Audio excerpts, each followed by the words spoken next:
마태복음 14장 22절에서 33절까지 말씀입니다. 제 성경책 신약 24페이지에 있습니다.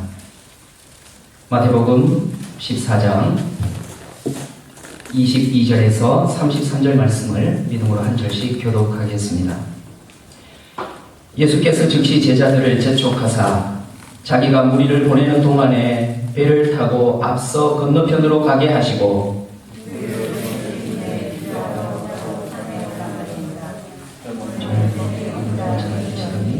배가 이미 육지에서 수울이나 떠나서 바람이 거스름으로 물결로 말미암아 고난을 당하더라. 사령에 예수께서 바다 위로 걸어서 제자들에게 오시니 제자들이 그가 바다 위로 걸어오심을 보고 놀라 유령이라 하며 무서워하여 소리 지르거늘 예수께서 즉시 이르시되 안심하라 나니 두려워하지 말라. 베드로가 대답하여 이르되 주여 만일 주님이시거든 나를 명하사 물 위로 오라 하소서 하니 베드로가 배에서 내려 물 위로 걸어서 예수께로 가되 바람을 보고 무서워 빠져가는지라 소리질러 이르되 주여 나를 구원하소서 하니 예수께서 즉시 손을 내밀어 그를 붙잡으시며 이르시되 믿음이 작은 자여 왜 의심하였느냐 하시고 배에 함께 오름에 바람이 그치는지라 배에 있는 사람들이 예수께 절하며 이르되 진실로 하나님의 아들이로소이다 하더라. 아멘. 아멘. 인터넷 사정으로 녹화해서 시간차를 두고 또 예배를 드리게 되겠지만 가정에서 함께 예배드리는 모든 성도들에게 하나님의 특별한 은총이 임하기를 빕니다. 아멘. 코로나19가 우리의 예배와 생활에 이렇게 큰 영향을 주고 있습니다. 그렇지만 하나님을 향한 우리의 믿음까지는 약화시키지 못할 줄로 믿습니다. 아멘. 그래서 우리는 여전히 이렇게 하나님을 예배하고 있습니다.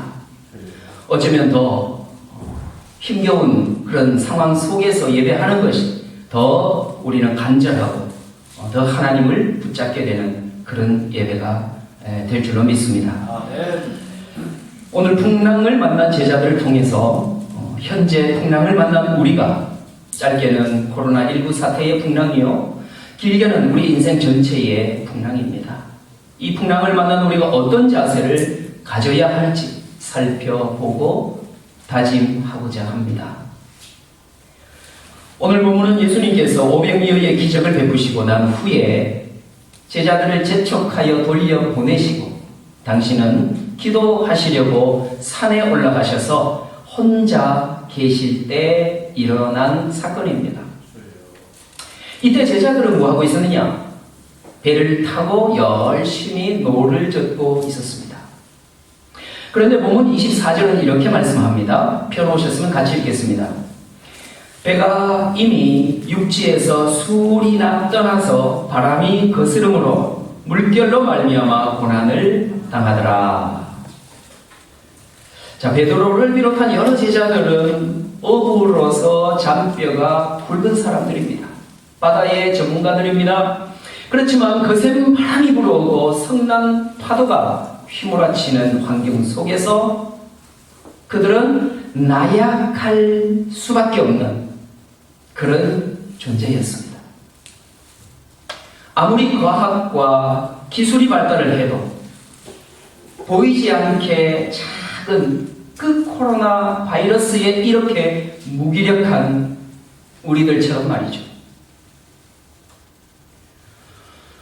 인생은 항해와 같습니다.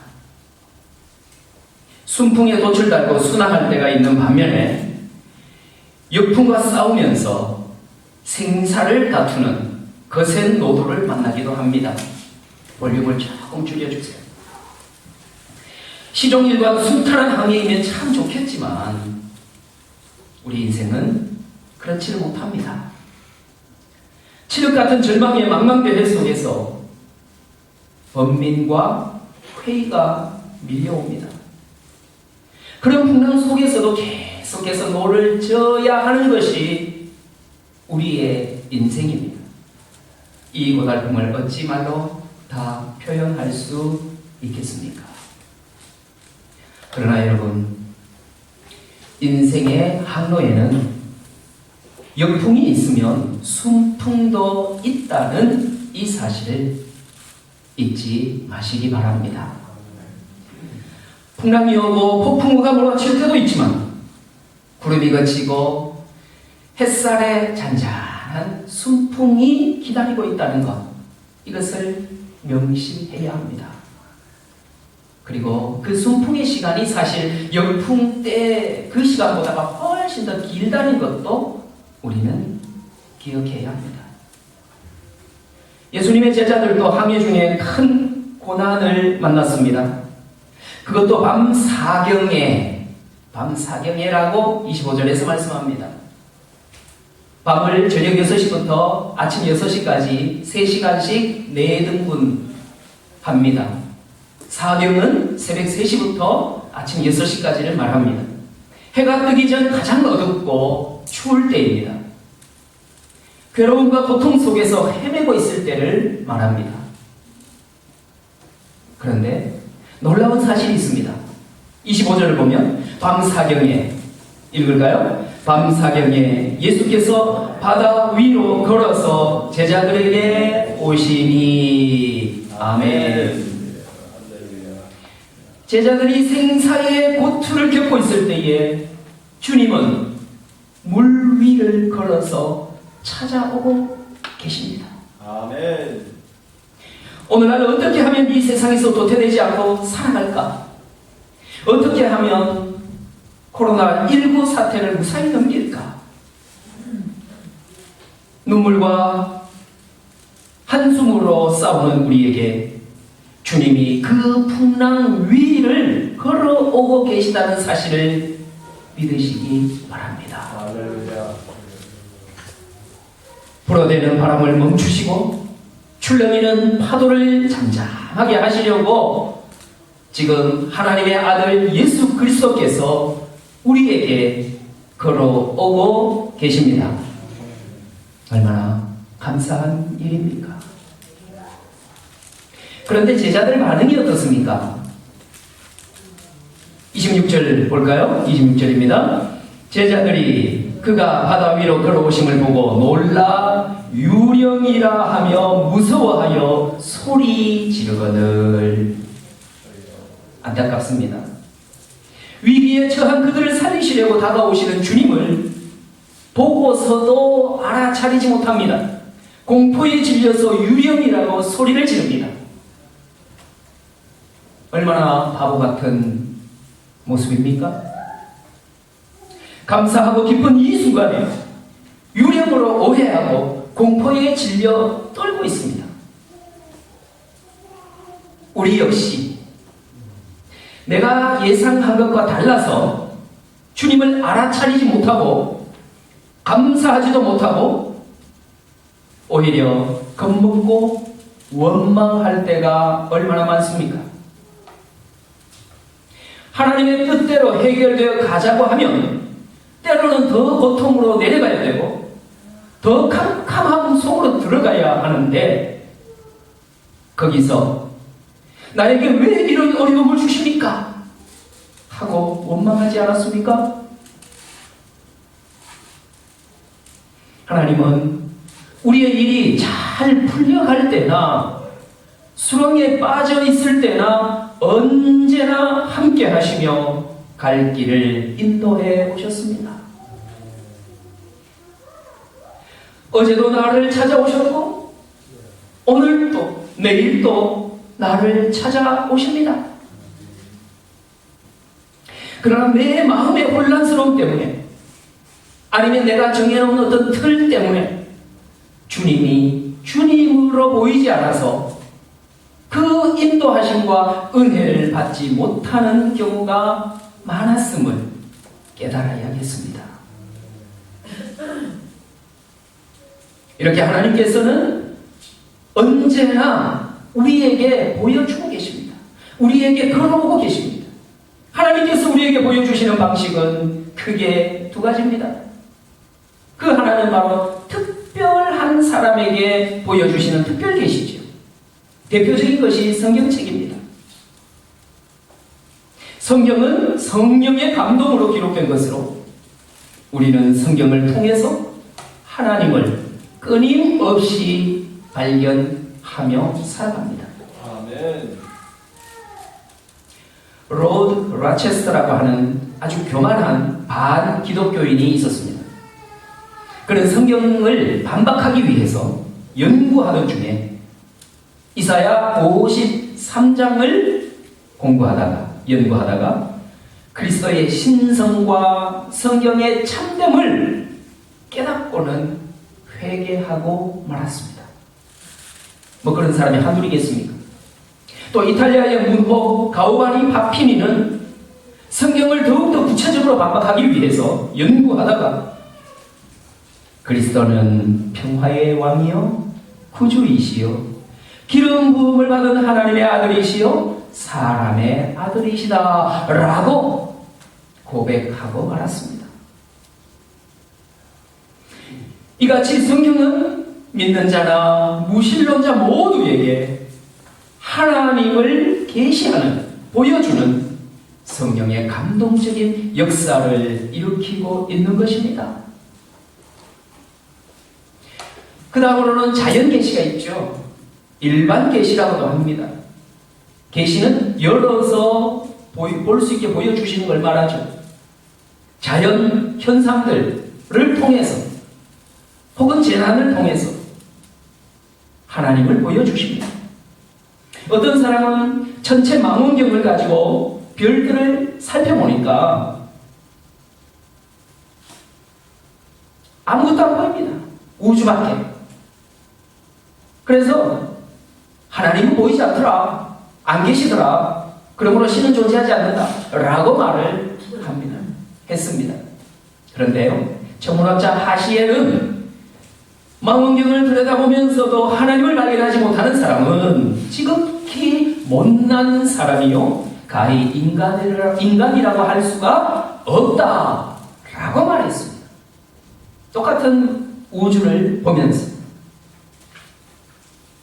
우주선을 타고 똑같은 우주를 보고서 한 우주인은 우주 어디에도 하나님은 보이지 않는다라고 했지만 아폴로 12호를 타고 달나라에 착륙했던 루이 암스트롱은 지구를 바라보면서 또 광활한 우주를 바라보면서 하나님의 창조를 찬양했습니다.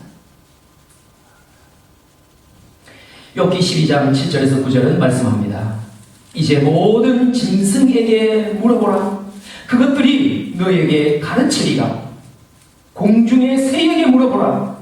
그것들이 또한 너에게 말하리라. 땅에게 말하라. 너에게 가르치리라. 바다의 고기도 너에게 설명하리라.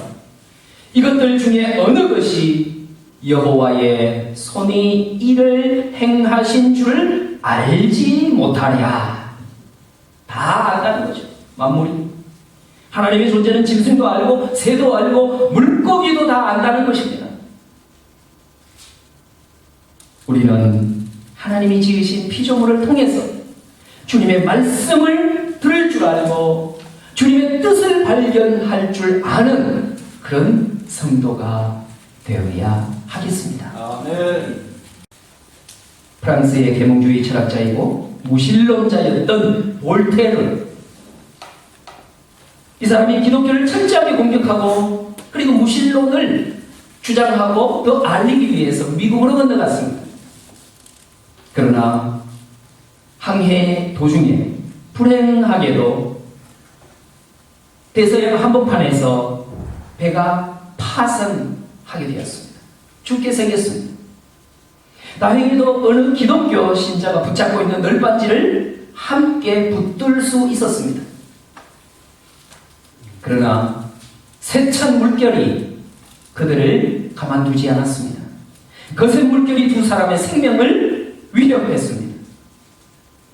공포와 추위와 굶주린 고통에서 언제 죽게 될지 알 수 없는 그 위기에 처한 기독교 신자가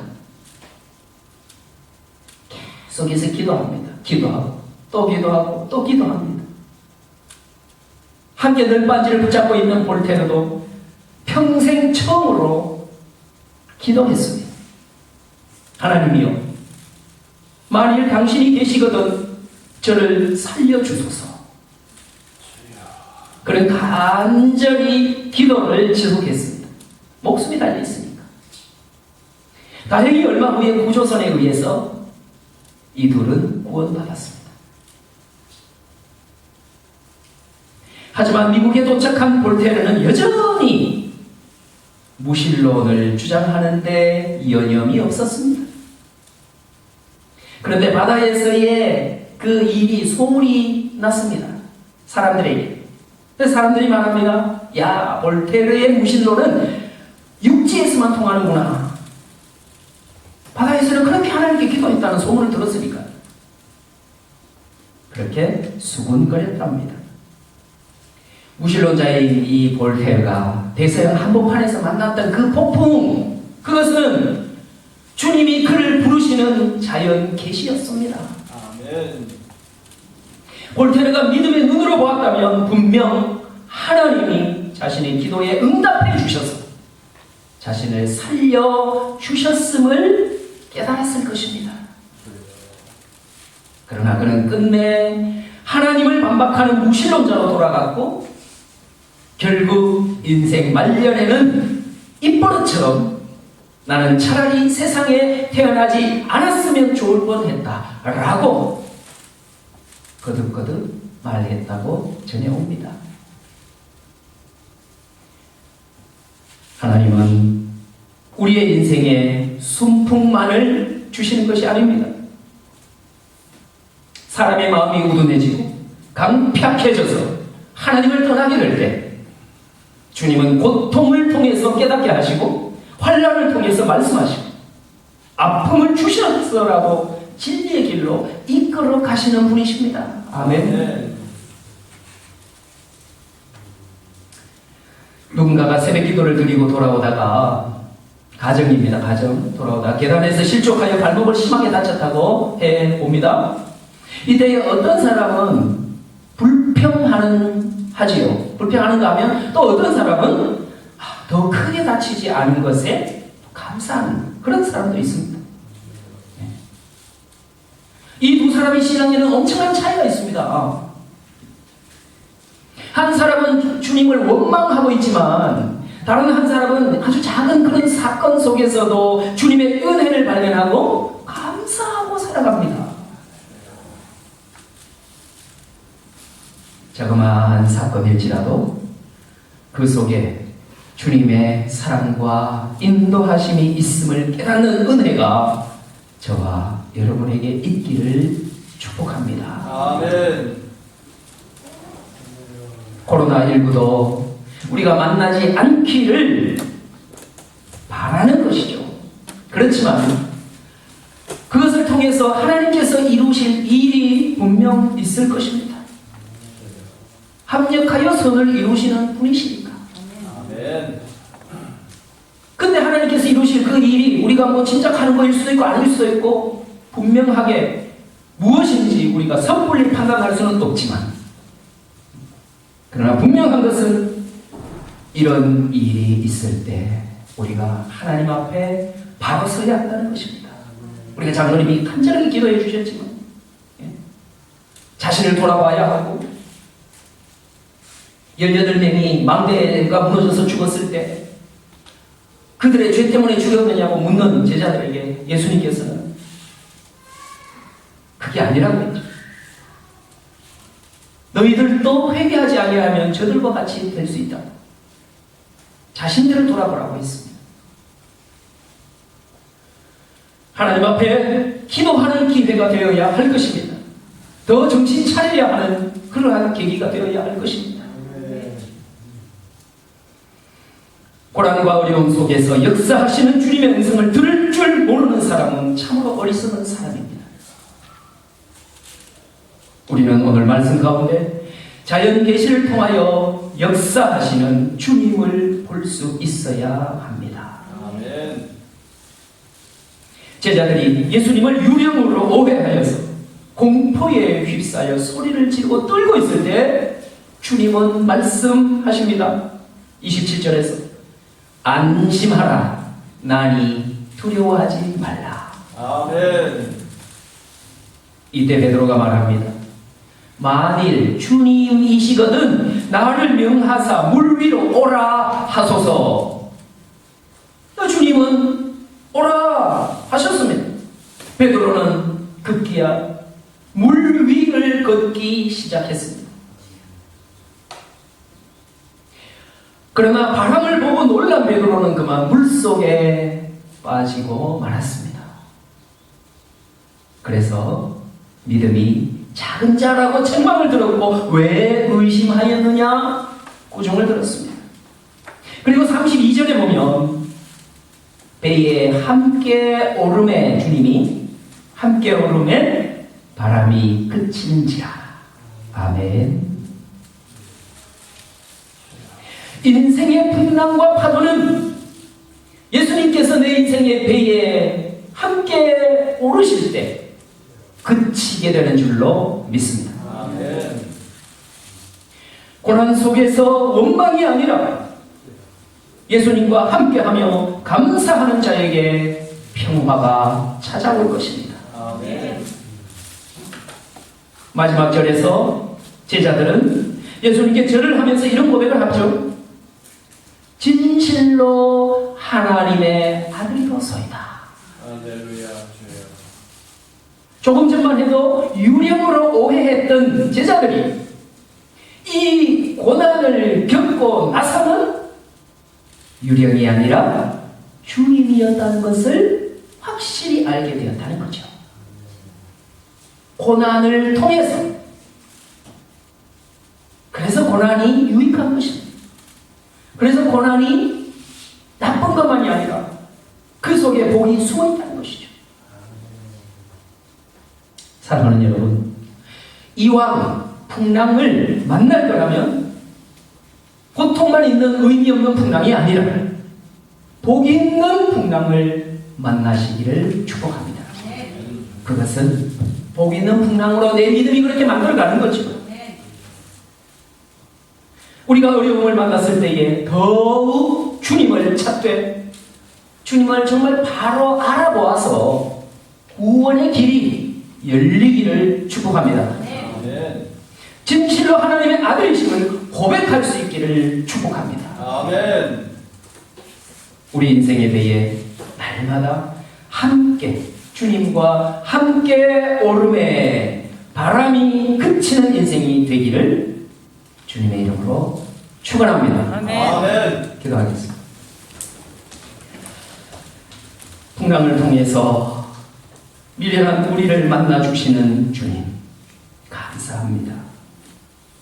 인생의 어려움을 만날 때 늘 환경을 탓하고 다른 사람을 원망했던 우리의 잘못을 고백합니다.